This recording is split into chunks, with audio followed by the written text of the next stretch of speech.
Roger, go for deploy. So, welcome to Adventure Radio. Welcome to Adventure Radio. We are fair dinkum here with good Aussie bloke Andy Weir down in Melbourne.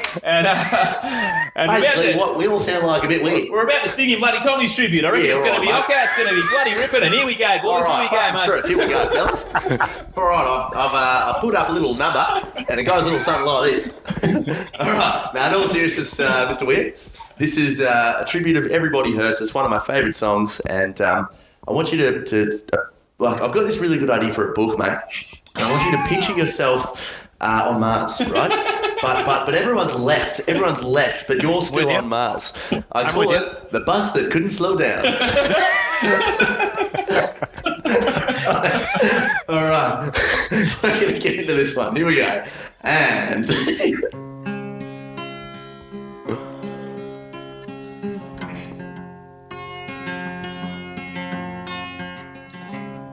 when your days are long and your nights in the night ain't that much better.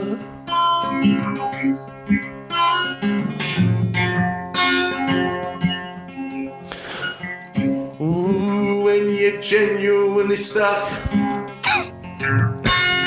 on a planet with no mates and no food and no partner to maintain a stable but sexually active relationship. If you feel a little bored, well, there's always options. Just hold on tight, literally and physically.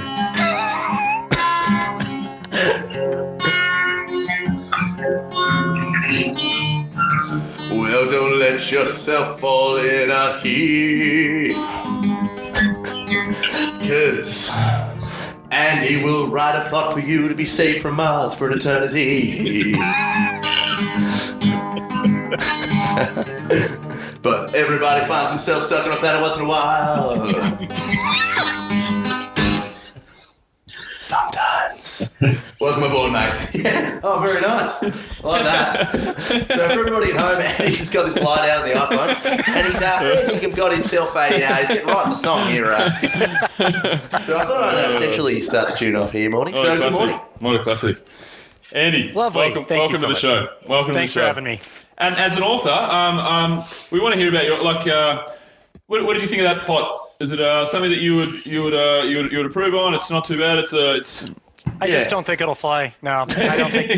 I don't think anybody'd be interested in that story. I'm sorry, you gotta. But if you think about it, like so the protagonist has to fend for himself. So he's got to build planets. Ben Affleck seems really. It seems honestly. It seems really derivative of Robinson Crusoe and Castaway and stuff like that. Right. There's really nothing new to it. I just don't think it'll fly. You're an absolute flog, mate. You're an absolute flog. You're absolutely right, yeah. I've already pitched it to a couple of people. They said it's already been done. Andy, so hey, in all seriousness, welcome to the show. And thank you. For those that don't know, why don't you tell us a little bit about yourself, who you are, what you do, where you're from? Well, I was born at a very early age, and well I'm Andy Weir. I'm the author of The Martian, and my new book is Artemis, which I wanted to plug, so there I did that. And I kind of I'm kind of known for having this random fill into success publishing backstory. I was a software engineer for 25 years. But I always wanted to write. The reason I was a software engineer is because I liked regular meals. And I wrote The Martian. I mean, I really did try to break into writing earlier in my life. I mean, back when I was in my 20s, I took 3 years off, a 3-year sabbatical to try to break into the fiction world, and I failed. And so I just basically made writing my hobby. And The Martian was a book I wrote for fun, and I posted it a chapter at a time to my website and got, feedback from my mailing list of readers and that sort of thing. But then when I was done, boy, people started to really like it, and it hit it big. And just from there, it's just a sort of fantasy that writers have. Everything goes right. It sells really well, gets on the bestseller list. They make a big budget movie out of it. Yeah, I still really don't know what I did right. I've got imposter syndrome out my ass right now. And so, yeah, that's where we are. Yeah, that's great. I must say, it's a great story. Believe it or not, The Martian was actually the first audiobook that I ever listened to. And, just fantastic job on that. R.C. Bray was the narrator, and he just did a great job. It was amazing. The way I explained it, it got me hooked on audiobooks because I was doing some construction kind of work for my dad at the time, and I was working by myself for one day. And I started the book at the start of the day, and I couldn't stand doing this construction work, But I was by myself. I had one headphone in, one headphone so I could hear my surroundings for safety's sake. And I did 8 hours where you would normally finish, and I'm like, oh, you know what? I'm going to do 10 hours today. I don't want to go home. I don't want to stop. I don't want to stop this. It was like your best movie. It was like your best movie you've ever watched. So you just fell in love with construction? Yeah. The book was also okay. Yeah. But it was like the best movie you'd ever seen playing in your head for like 10 hours. It was great. So, I never read The Martian. I did go back and reread it after the audio. Oh, there's no point. The audiobook is the same word for word. That's right. That's right. So I did, however, just read Artemis, which was great. So so let's just go back to something you mentioned, though. You failed originally when you took 3 years off. How did that look? What was failure to you? Well, I wrote a book. It was actually my second book then. My first book I wrote it in college. It was horrible. I mean, even I knew. I'm like, well, I'm done, and this is crap. Let me just put that in a drawer and never speak of it again. But my second book, which was called Theft of Pride, I wrote that during that sabbatical, and I, had the standard tale of woe that every author has to go through, which is where, couldn't get an agent, couldn't get any publishers interested, just, the usual. Mm-hmm. And I do feel like even now, I still think Theft of Pride is a good story. I just wasn't very good at prose back then. It was just very clumsily written, and so, the pacing was all screwed up. I mean, it was not a publishable book, but but I learned a lot about it. But yeah, and after 3 years of not being able to break in, I went back into the software industry, and it wasn't a hang your head, sad Charlie Brown music moment. I like writing software. I like being a computer programmer. When The Martian hit it big and I quit my day job, I wasn't like, take this job and shove it. I liked my job. I liked my coworkers. I liked the stuff. That bit of a melancholy feeling. Take this job, right. Put it back in. I actually stayed at the job much longer than I should have. I mean, The Martian was on the bestseller list. It was clear that it would be a secure form of income. I already had another book contract, but I hung on to the job. And I got to say, I miss a lot of it. I miss having coworkers. Yeah, well, that's what now I'm in this office that you see is where I spend most of my time. That poster looks like your most entertaining coworker. Yeah, that poster. Well, and that little Pornhub subscription. You may see some of my coworkers wander in from time to time. I've got a couple of cats. I live with my girlfriend, and we're very happy. But she's got her own stuff going on. She can't just amuse me all day. No, for sure. I know exactly what you mean. I used to work.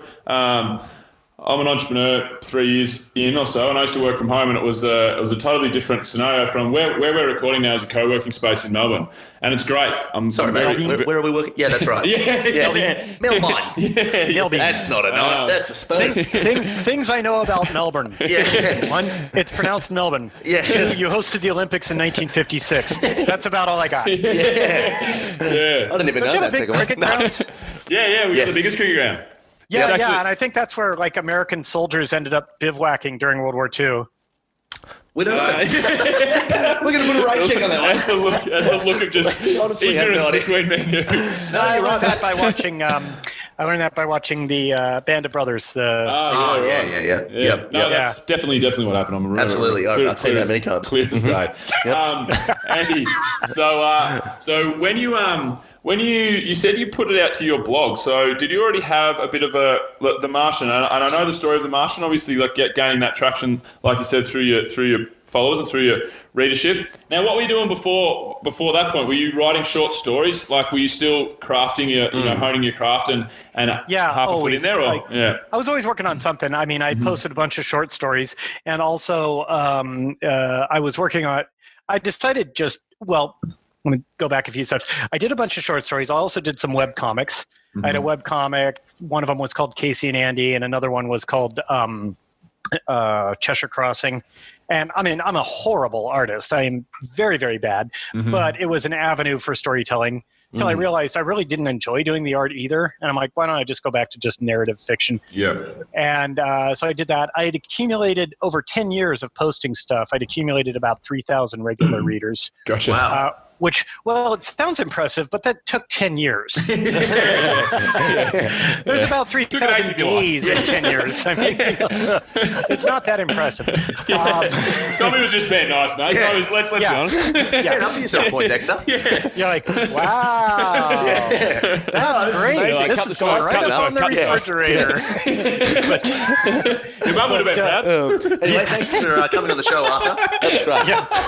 That was great. So, I lost my train of thought there. I'd accumulated readers. Yes. And then I decided I wanted to do some serials. I wanted to write serials, and which is kind of a dying art, I think.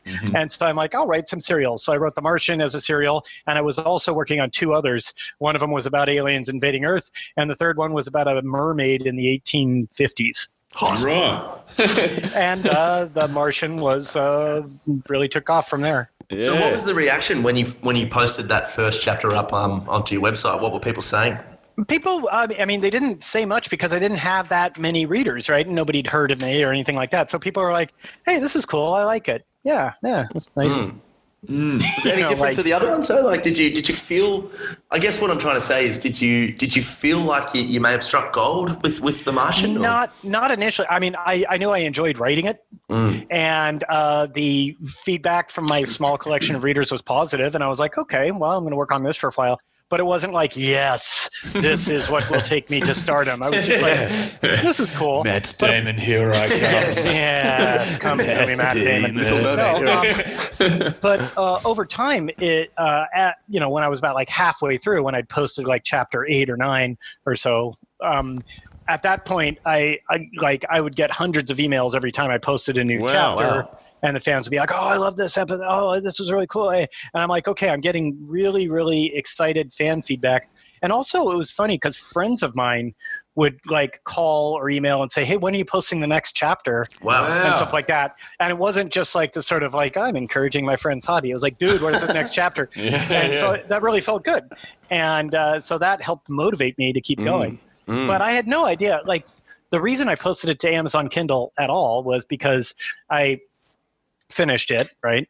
And then people were emailing saying like, hey, I really like this story, but I don't want to read it on a web page. Can you make an e-reader version? And so I did that, and I posted that on my site. And they're like, hey, I love that there's an e-reader version, but I'm not very technically savvy, and I don't know how to download a thing from the internet and put it on my e-reader. Can you just post it to Amazon? And then I can use their system. And Amazon requires you to charge one US dollar. Or actually 99 cents US. And so I was like, okay, well, I'll set the price to that minimum, 99 cents. And I told everybody, okay, well, you can read it for free on my website, or you can download the e-reader for free from my website, or you can pay Amazon $1 to put it on your Kindle for you.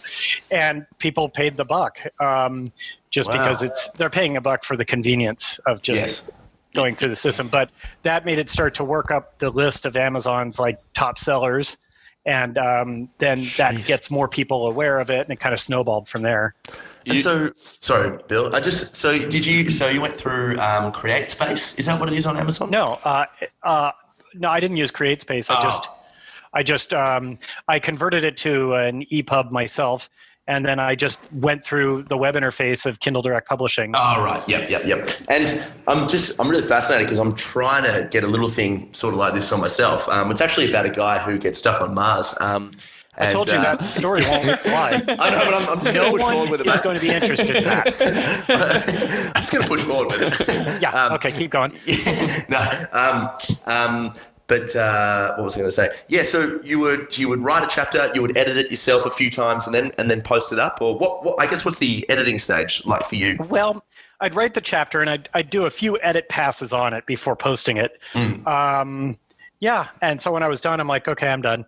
And then, but it wasn't until I had a print contract, and the editor at Random House was like, okay, we want you to make some changes, but they were fairly minor. What about the thing that's fascinated me the most, Andy? Obviously, always is the science behind The Martian, because as far as I've listened to you on Star Talk Radio and numerous different other interviews where people challenge the science, but you weren't far off, for a guy who's a computer programmer who was writing a little novella in his The Martian. Yeah. You weren't far off. Have you ever thought of like becoming an astronaut? Yes, CEO of NASA or something. CEO, administrator is the title. Ever think about being God of the world? Yeah. Well, I mean, you got to bear in mind, I'm an enthusiast. I'm not an expert, right? Yeah. It's like there are people out there who can tell you like the exact horsepower and ignition timing of every Chevrolet ever made, but that doesn't mean that they're capable of designing an engine. Right. No, that's fair. But I mean, the stuff that you must have gone through. I'm in that first camp. Yeah. But the stuff you must have gone through, like obviously writing a book's hard enough, right? I could imagine that writing a book and making a coherent story and something that's entertaining it's quite a difficult task. That's why not everyone out there are authors and lots of books fail.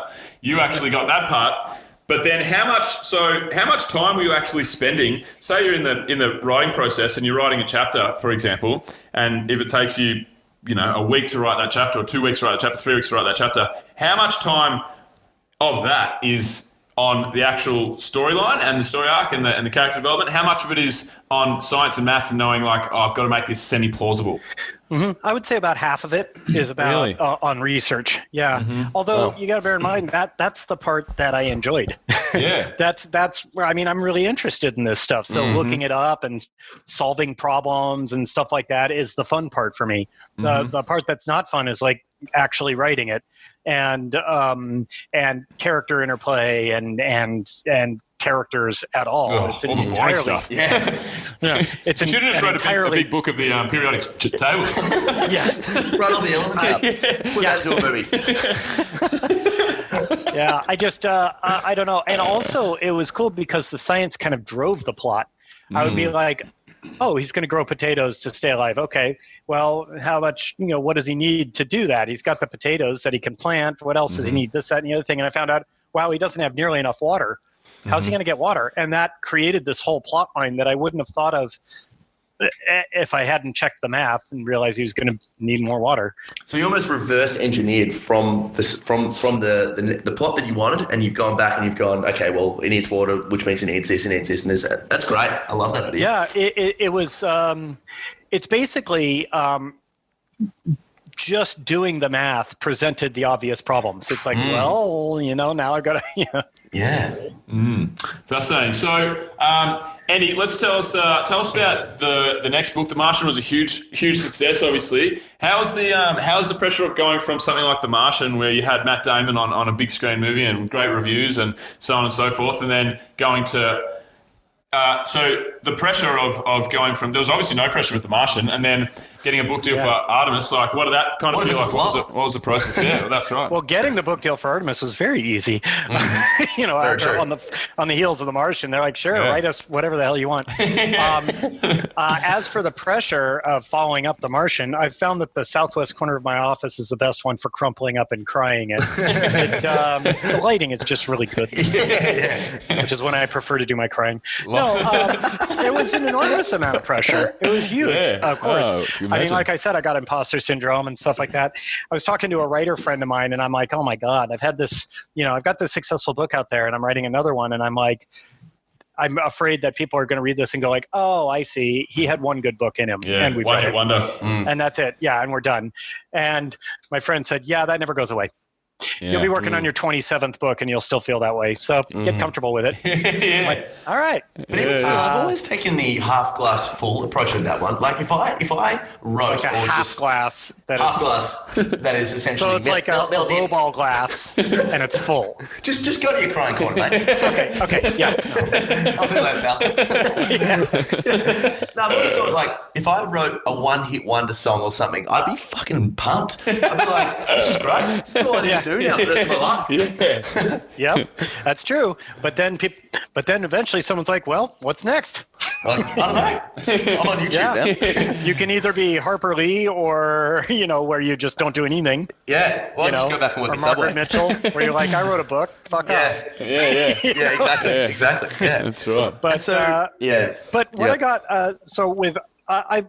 I do enjoy being a writer. I want to be one, so I want to write more books. And so between The Martian and Artemis, I worked on a different book. It was called Zhek, Z-H-E-K.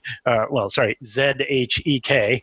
And do Aussies say Z or Z? We say Z. We say Z. Everyone but America and Canada. Well, even Canada says Z. We make it hard for ourselves. Yeah, we're on the metric Zs. On the metric Zs. Metric Zs, okay. The meds. One metric Z. Okay. That's right. Well, it was spelled Z-H-E-K, and it was a story about aliens and had telepathy and faster than light travel, and it was like more traditional sci-fi. And I got about 70,000 words into that. Wow. And for reference, The Martian is just over 100,000 words. I got about 70,000 words into Jack, and I was looking at it, and I'm like, uh-oh, this sucks. I mean, and it just wasn't good. The characters were fighting me. The plot wasn't working out. Things were moving too slow. The pacing was crap. And the story was so monumentally epic that I couldn't tell it well. And I'd really bitten off more than I could chew. And eventually I beat my head against the wall on this for quite a while until I finally called my publisher and said, hey, can I push the big red reset button? And I'd put about a year into this by this point. Wow. And I said, can I just write a completely different story? And they said, sure, go ahead. And the reason they were so blasé about that was because they'd been reading the chapters and they weren't impressed either. Yeah. Okay. That must have been a scary feeling. Oh, God, it was miserable. But I started working on Artemis, and everything went a lot better on that. Yeah, that's and great. I'm glad I did that. That was a really difficult thing to do, but I'm glad I did. So yeah, I was really insecure, especially when I started on Artemis. I'm like, okay, take two. Yeah. What do you do when you come to a realization like that? A mutual friend of ours, I remember when he'd been working on a book for quite a while or something, and then something happened where he just fell into this depressive state with it, and he actually went to a really serious binge drinking situation. He went nuts, and it was probably towards the end of the spectrum, But when you realize for something you've been working on for quite a year, and there's obviously added pressure after, I mean, how do you pick yourself up again? Well, yeah, I mean, it's my job, right? I don't really have a choice. I've got a lot of story ideas, and that one didn't work out. And I'm like, okay, well, let's try something else. And I'm like, it helped me to say, well, I know I have the ability to write things that people like because I have the Martian in my past. So somehow I did that. And I've actually done it twice because I wrote a short story called The Egg that was very, very popular. It ended up, if you search for The Egg Andy Weir, you'll see a bajillion repostings of it all over the internet. All right. And so that was kind of my first, wow, 1 million people read this kind of thing. And it's a short story that's 1,000 words long. But I'm like, okay, I definitely do have the ability to make things that people like. I just need to do that again. Hey, Andy, have you ever thought about the role that you play as a science fiction writer in crafting the future? No. Well, no, what it is all right, then, no worries. Thanks for coming on the show. No worries. Next question. Honestly, I do have a kind of a policy of, keep my feet on the ground and remember I'm just an entertainer. So I think it's a real easy trap to fall into once you get successful to think that your opinion matters. I mean, but don't they... Sorry to cut you off. You go. I don't do politics. I don't do social justice of any kind in any direction. There's no morals to my story. There's no message. I don't want to do that. And I've got a pretty simple reason. When I'm reading a book, if I know that the author has some political axe to grind or some moral that they're trying to push, then it makes the book less fun for me because there's a bunch of plots that are immediately trimmed by knowing that what the author thinks. So if the author is you can spell oftentimes TV, movies, books, it always ends up being corporations are evil. And once you see that, you know that everything related to that corporation's going to be evil. Yeah. Well, what would be really surprising is if there was a book, movie, TV show, whatever, and it appears that corporations are evil, but in the end it turns out, no, the corporation's the good guy. That would be a surprise. And there's nothing I like more than being surprised by a book, like being outsmarted by the writer. And if I can, once I set, there are times when I've been about a third of the way through a book and I went like, I can correctly, pretty sure, predict every plot point that's going to happen because I know what the author wants. That's kind of what ruined Tom Clancy for me.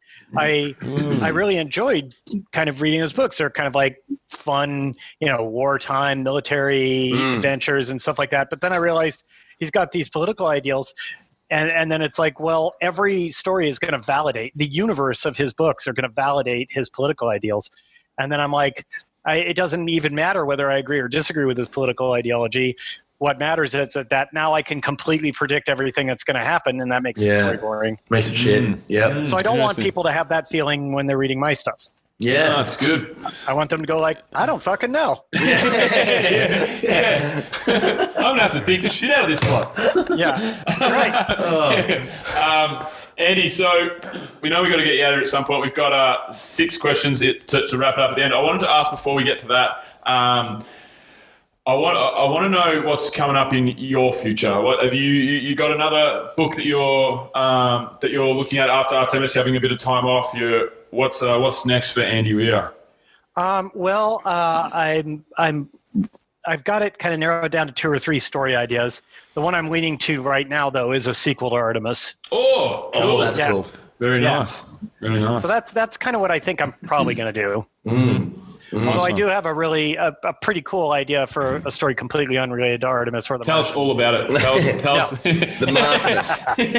No, you get nothing. The Plutonian. Yeah, Plutonian. It's not even a planet. Trouble on Pluto. Elon Musk. It's not even a planet. I don't care. Yeah. Oh, is the moon a planet? Hyper-belt object. Yeah. Hang on, is the moon a planet? Is it? Yeah. The moon is not a planet either. Yeah, well, there you go then, mate. What's your thing with planets? Fair enough.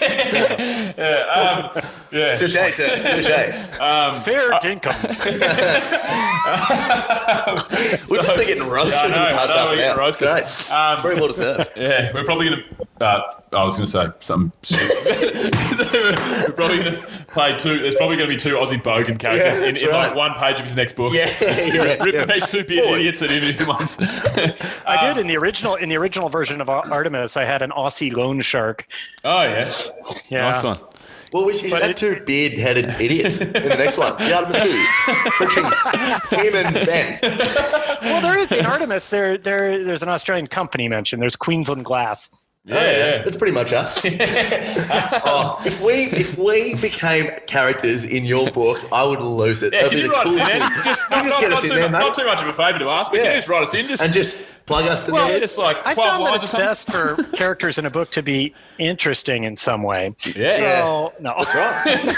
Yeah. I find it really interesting when there's real charismatic, handsome, bearded Aussie legends in books. That's right. Yeah. So you have to find some of them. Is that the kind of guy you like? That's why we're here, mate. What sort of podcast do you think this was? Yeah, we don't have our pants on, by the way. Andy. I don't have mine on. Well, that was the request. I actually emailed Andy in the late last night and said, "Hey mate, we are recording on YouTube, so make sure you're wearing a shirt." I deliberately mentioned no pants. Yeah. And I'm assuming he's tackle out at the moment. So. He's got his You full run said out. shirt. Yeah. That's all you said. You just said a shirt. Just tuck your Martian back in there, pal. So Andy, we got to get you out of here. We're gonna have to do 6 from 6. We called it. We're gonna have to do it pretty rapid fire. So it's 3 questions from me, 3 questions from Tommy. My first question is your favourite travel destination, favourite place you've been, can be anywhere in the world, just a place you love the most. London. London? Yeah. Why so? I don't know. I just really enjoyed myself when I was there, but I've never been to Australia, so... Cool. Well, there you go. Cool. Sounds good. Sounds like a great place to come. But that might be a good one for my next question, which is, what's your dream destination and why? Probably Tokyo or Kyoto. I've never been anywhere in the Eastern world, and I just probably Kyoto because they have a lot of shrines and historical stuff there. I've been to Kyoto. It's beautiful. Loved it. Is it? Yeah. It's really, really great. Cool. Also, I speak decent Japanese. Oh, really? Oh. It would have to be. I mean, I could communicate with a very patient Japanese person. Yeah. Konnichiwa, Tom des. Yeah. That's it. That's it. I don't know what to say. That's Japanese for That was the greatest moment on this podcast. Definition of smoke bomb. Catch you later, pal. I don't know what to say. Dozo yoroshiku. Yoroshiku. Yeah. Alrighty. So my last question, Andy, is your favourite book? Anything you like to recommend to people? Can be any sort of novel. When people ask me that, I always say I, Robot by Isaac Asimov. But if you ask me in any given week, I would probably give you different answers, based on mood. But for old school sci-fi, I go I, Robot. If you want something that's newer, for more contemporary, definitely try out Ready Player One. Cool. I actually had Ready Player One in my Audible wish list. I've not heard of Ready Player One. Yeah, it's supposed to be really good. Right. You've never heard of it? No. It's going to be a movie in it's June. making a movie. It's coming out like Steven Spielberg. I wanted to get the book done before the movie comes out. Yeah, it's supposed to be good. I only got onto it a couple of months ago. It's a really good book. It's especially kind of targeted at people who were teenagers in the 80s like I was, so I'm the perfect target. You guys are probably too young. Yes. A couple of sprouts. Couple of legends. Couple of legendary sprouts. Legendary sprouts. You're up, Tommy. You're up. What do you got? Annie, so what do you like to do in your spare time? I like woodworking a lot. Nice. And I like also cocktails, cocktail mixing, very good. Stuff like that. Cocktails. Hey, what about, now I'll make this one a little bit more specific. Who is a writer that you... Come on, let's so keep you it. tell us you like cock, Andy. Cocktail. I hear you like cock and tails. So you swing both ways. Let's do a Metro Radio. Andy likes cock. Would you say you're more of a pitcher or a catcher? I mean, if you were playing baseball. Yeah, that's right, yeah. So, boys and girls. Hey, Andy, this is normally a question I'll say, who is someone you look up to as inspiration, but what about an author, that inspires you? My holy trinity are Isaac Asimov, Robert Heinlein, and Arthur C. Clarke. They're the guys who made science fiction kind of, I mean, there were sci-fi authors before them, but they're the ones who made science fiction be like a section in the bookstore. And also, they wrote a lot of really, and this is a thing that I want to do, they wrote a lot of really aspirational science fiction. So if you read their books, you're like, that'd be cool to live there. And I kind of feel like sci-fi has been hijacked by these miserable dystopian futures. It's always the same story. It's like evil, oppressive government, and only a group of plucky teenagers can save us from it. I'm like, yeah. Well, I don't know how you got there. Plucky teenagers, I guess. Oppressive government. I'm also not sure that the bad guys in Scooby-Doo did that many crimes. No. Like, is it actually illegal to put on a mask and scare people? Well, I mean, probably not. You're very true there. No, you're exactly right. But I mean, things like Blade Runner and stuff, sure. those dystopian sort of futures, they're very interesting. But it's definitely cool to but look even at those then, ones. Blade Runner is sort of a dystopian future, but the government isn't particularly evil. There's just this bleak. It's just kind of bleak. Yeah, it is very I'm talking about things like The Hunger Games, Maze Runner. All these carbon copies of just like the world is miserable and technology will do nothing but make life horrible. Terminator. Kind of like the premise of pretty much every Black Mirror episode. Yeah. Like, I like watching the Prime Minister of England fuck a pig as much as the next guy. Yeah. But just on a different website. It's the first episode of Black Mirror. Blackmen.com. There we go. Sorry. Hey, and Andy. Cocktails.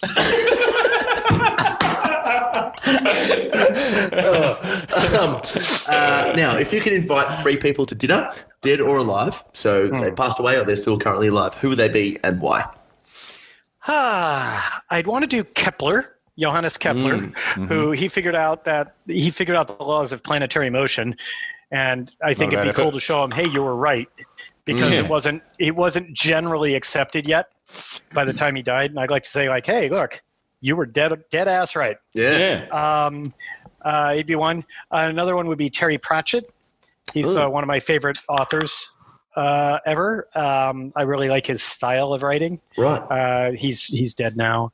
Boy, I got a third person, dead or alive. Yes. And they can be dead at the time as well, if you're into that. Yeah, just like flies. So, more I potato. don't know. Third person. Yeah, I'd probably go with one of my Holy Trinity. I'd go Isaac Asimov. Okay, cool. Awesome. So I went with 3 dead guys. 3 dead guys. That's right. 3 dead guys. Not only do you like cocktail, but you're a necrophilic cocktail man. I like nothing like some necrophilic. Oh, that's classic. Well, thank you so much, Andy. Hey, finally, mate, where can people find you? Anything you want to plug? Now's the time, my friend. Artemis, it's in bookstores now. Where can people find me? I'm on Facebook, Andy Weir. I'm on Twitter, at Andy Weir Author. And my email address is, I won't bother saying it. Yeah, well, it's cephalon@gmail.com, but no one is going to know how to spell that. You can Google around. It's very public, and I answer all fan mail. So cool. Wow, that's Awesome, man. That's great to hear. It takes like 20 to 30 minutes a day. Yeah, cool. It's easy. Perfect. Beautiful. That's I'm not awesome. J.K. Rowling, you know. Yeah. I don't have so much fan mail that it's impossible to answer. Yeah. All right. Well, Andy, thanks so much for coming on the show, brother. And that's a wrap. That's a wrap. All right. Thanks for having me, guys. Cool. Discovery Roger, go for deploy.